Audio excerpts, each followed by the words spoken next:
வணக்கம். செல்வகுமாரின் அதிகாலை வானிலை ஆய்வறிக்கை.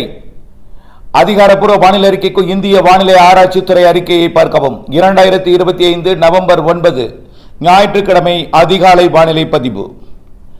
இந்த வானிலை அறிக்கை என் அறிக்கையை எதிர்நோக்கி இருப்பவர்களுக்கு மட்டுமே, அனைவரும் பார்க்க வேண்டிய அவசியம் இல்லை. அறிக்கைக்குள் செல்வோம். நேற்றைக்கு தென் மாவட்டங்களில் மழைப்பொழிவு பொழியும் என்று அறிவித்த நிலையில நல்ல மழைப்பொழிவு பொழிந்திருக்கிறது. ஒதுக்கி தென் மாவட்டங்கள்ல. இதற்கு காரணம் தென் மாவட்ட வளிமண்டலத்தில் நீடித்துக் கொண்டிருந்த காற்று சுழற்சி அரபிக்கடல் நோக்கி நகர்ந்து கொண்டிருக்கிற காரணத்தினாலே இந்த மழைப்பொழிவு. நேற்றைக்கு கன்னியாகுமரி, தூத்துக்குடி, திருநெல்வேலி, தென்காசி, விருதுநகர், தேனி, மதுரை மற்றும் பல்வேறு மாவட்டங்கள்ல, அதே போல மேற்கு தொடர்ச்சி மலை மாவட்டங்கள்லையும் கோயம்புத்தூர்லையும் ஆங்காங்கே, நீலகிரி, திருப்பூர் மாவட்டத்திலையும் ஒரு சில இடங்கள்ல மழைப்பொழிவை கொடுத்திருக்கிறது. திண்டுக்கல் மாவட்டத்தில் கூட ஒரு சில இடங்களில் மழைப்பொழிவை கொடுத்திருக்கிறது. பாப்பம்பட்டி 21 மில்லிமீட்டர் கூட மழை பொழிந்திருக்கிறது.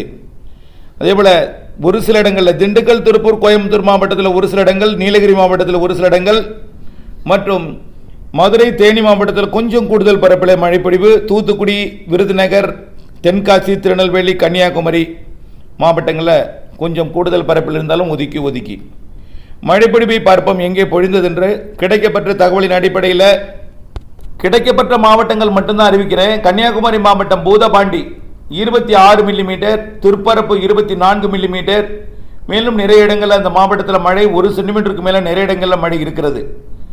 அடுத்தபடியாக பார்த்தீங்கன்னா கிடைக்கப்பட்டது ராமநாதபுரம் மாவட்ட மழைப்பொழிவு கிடைக்கப்பட்டிருக்கு. தங்கச்சி மடம் 15 மில்லிமீட்டர்.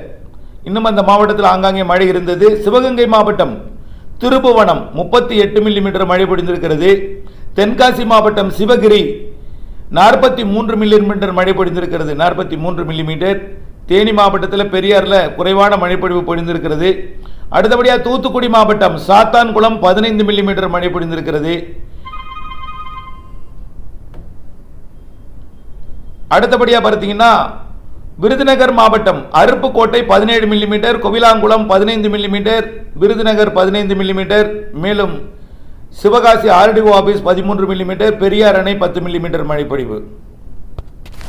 அடுத்தது வானிலை அமைப்பும் வானிலை எதிர்பார்ப்பும் பார்ப்போம்.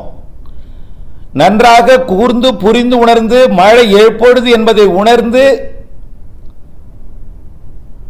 அதாவது கஷ்டமோ வேதனையோ படாமல் நம்பிக்கையுடன் இருக்க வேண்டும்.